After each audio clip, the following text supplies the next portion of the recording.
Afternoon. My name is Kaylee Robinson. I'm the program specialist for Mothers Against Drunk Driving, and we have a very special guest today, Jessica Rocker from the Smart Start organization. So we're in week 6. In week 6, we're going to discuss how many teens admit to riding with a drinking driver. Next slide, please. Of course, we're going to discuss MAD's mission. MAD's mission is to end drunk driving, help fight drunk driving, prevent underage drinking, and support the victims of this 100% violent crime. We will won't stop until we get to 0. At MAD, we believe in zero. 0 fathers who aren't there for bedtime. 0 mothers who miss the first day of school. 0 children who never come home. We believe in 0 victims of drunk driving. With MAD, your support adds up to 0. Because we believe in a hug on the first day of school. We believe in another bedtime story. We believe in no more victims. We believe in 0. Definitely. And that's MAD's mission. So today's agenda, we want to have you some things to think about. Things to think about, the real issue at hand, the future, and of course, we will close with questions and responses to answers. And before we do that, we want to do a quick survey on who you are.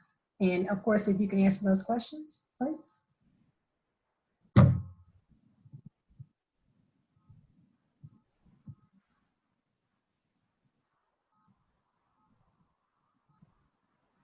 I think that completed everybody's. Wonderful, thank you. You can go to the next slide. Things to think about today, who you are and what you can bring to the table, because it only takes one person to actually share MAD's mission. Impaired driving affects us all. What are reasons that people use to make or think that it's okay to drive impaired or underage drinking as well? How would you feel if someone you love or you actually know was hurt because of your choices? And how would you feel if you were directly impacted? And what can you do to help? MAD's mission is 2 in 3 people have actually been affected by drunk driving. But we want to talk about the college population because we don't talk about that a lot. We talk about a lot of prevention in middle school and high school, but really with college age because they're on their own now and they're starting to drive independently. So the good with that is between the ages of 18 and 25, 3 out of 5 people don't binge drink. 50% of alcoholics decide not to drink or use alcohol altogether because of either pre-existing conditions, people in recovery, or various other reasons. So those who avoid binge drinking simultaneously outperform drinkers. That was the good.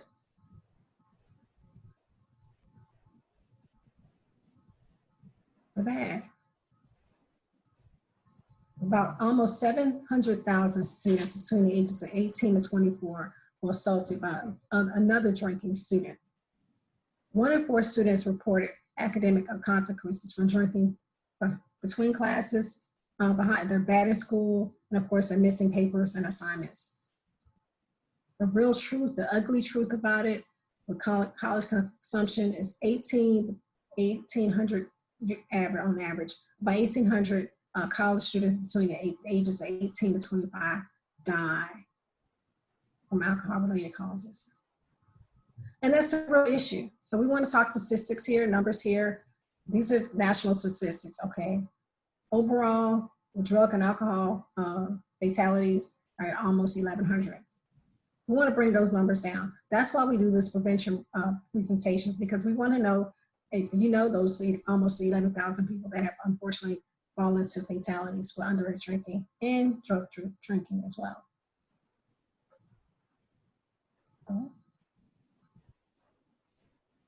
So let's meet Philip. America, meet Philip, a happy-go-lucky prankster, incredibly talented athlete, and lovable son and brother whose life was changed forever. This is his drunk driving story. 28.7 million people admit to driving drunk every year. 28.7 million means that on any given day, there are roughly 300,000 drunk drivers on the road.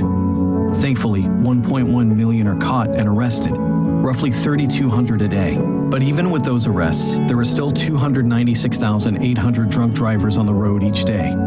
Keep in mind, this statistic strictly focuses on the people who admit to driving drunk. Philip lived in a highly populated area, so it only took him 26 years to encounter one of these drunk drivers. But Philip survived the crash. He was only injured, just injured. But those injuries were so severe that he was left with permanent brain damage and the inability to care for himself. After the crash, the medical bills began piling up, far surpassing $250,000 in the first 6 months alone. So Philip's family attempted to sue the drunk driver, but on top of his legal fees, he could only pay them $10,000. Then they attempted to sue the bar that overserved the driver, but the bar's insurance policy ran out, leaving Philip's family at a financial dead end. Speaking of the driver that hit Philip, the average drunk driver will make it home 80 times before being arrested. And this driver already had 6 prior drunk driving offenses, but still took to the road drinking and driving. The kicker in all of this? Although Philip was left with permanent brain damage, the driver didn't kill him. And since he didn't, the maximum sentence in his case was just 10 years. The driver got 10 years. Philip got life. That's 10 years for ruining one man's future, leaving one family in pain, and creating one story to share. The drunk driving epidemic is hard to dispute when you stick to the stats. Over 1.1 million drunk drivers are arrested every year, and drunk driving injures 290,000 people a year, from minor to debilitating injuries, just like Philip's. In fact, in the 2 minutes you've spent watching this video, another innocent person has been injured by a drunk driver. With numbers this high, we're all involved. If you or someone you know has been impacted by drunk driving, please share your story on social media using hashtag #MyDrunkDrivingStory.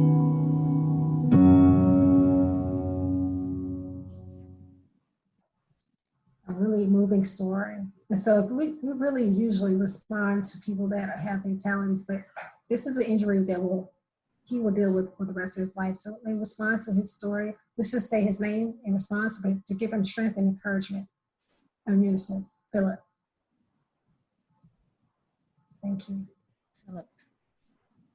We can go to the next one. So again, we're talking to college age students, right? So they're that transition between adulthood and being able to drink at this age of 21. So it's that 18 to 25 population, right?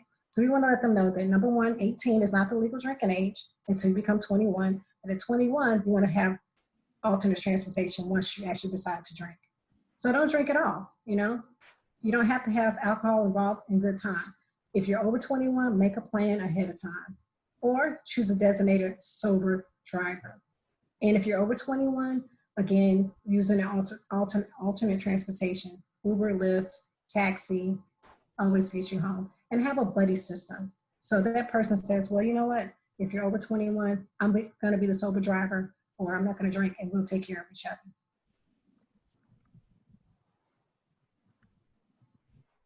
We'd like to have another poll question, please. And you'll be surprised.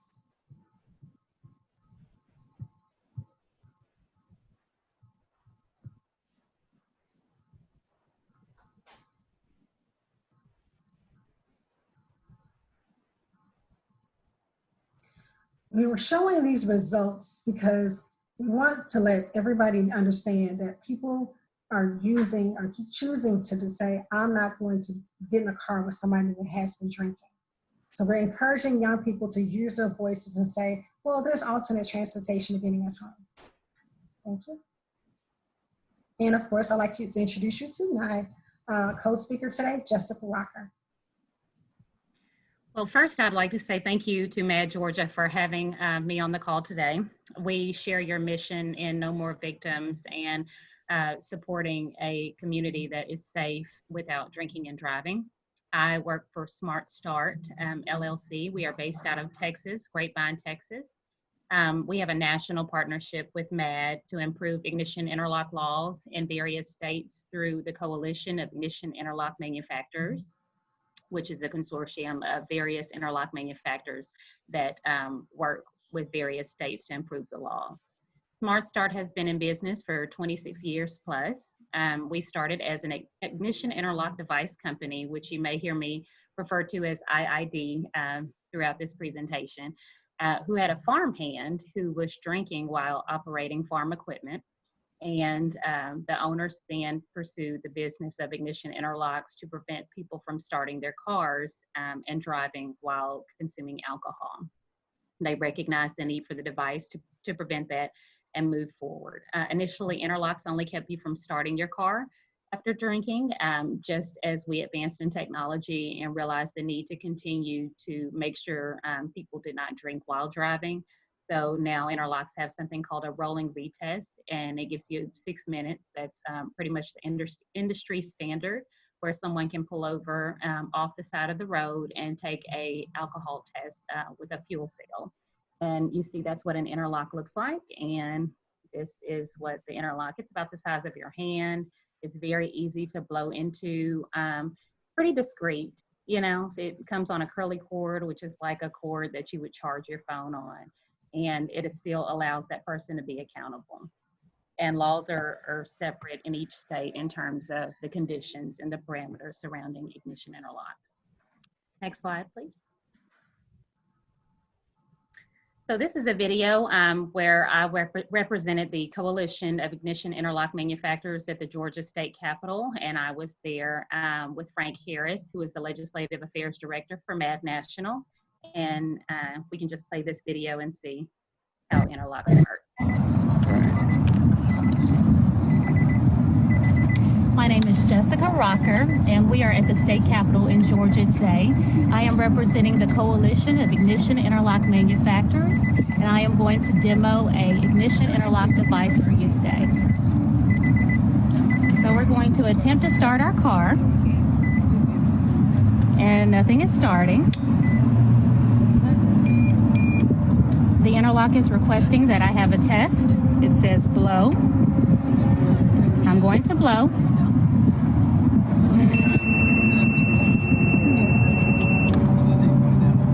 It's going to analyze my breath sample, and it provides notification if I passed or failed. And now I can start my vehicle.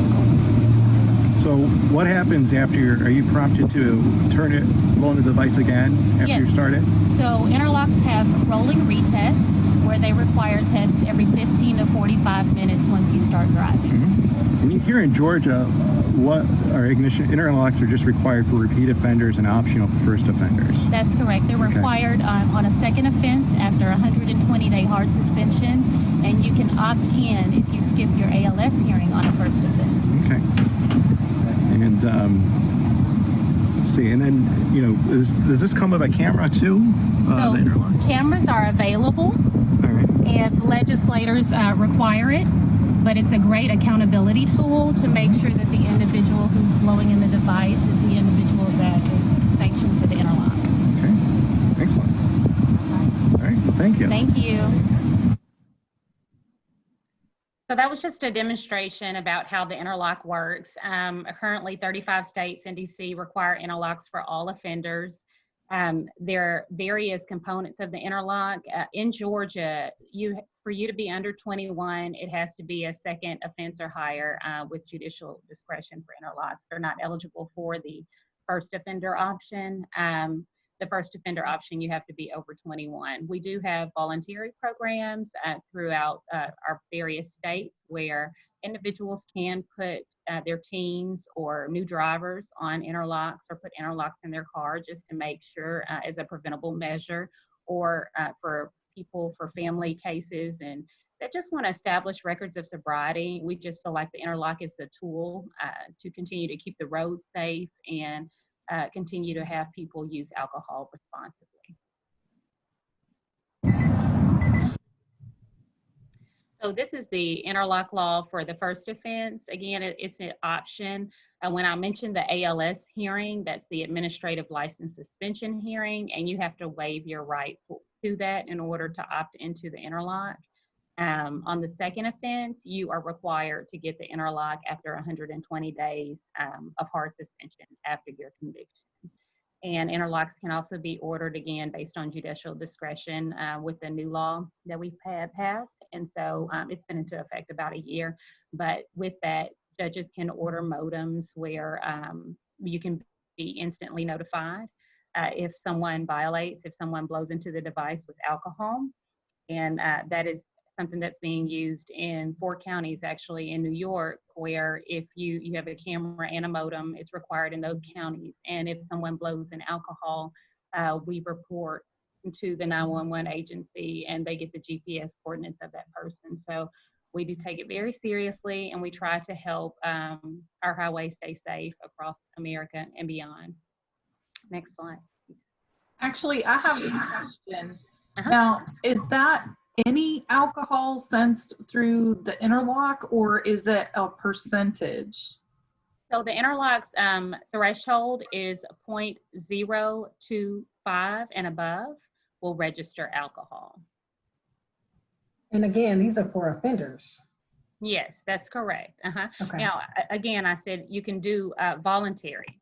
So you can call our company, Smart Start, or any other company and say, hey, I want to install an interlock on my car. I just realized that alcohol may be an issue for me. I want to keep my family safe, and I want to make sure, or my daughter, you know, she has children, or my son, and I want to, they've agreed to have an interlock installed on their car, and we can do that. Just as a voluntary, not as a sanction that's implemented by the court. Okay, thank you. Mm-hmm.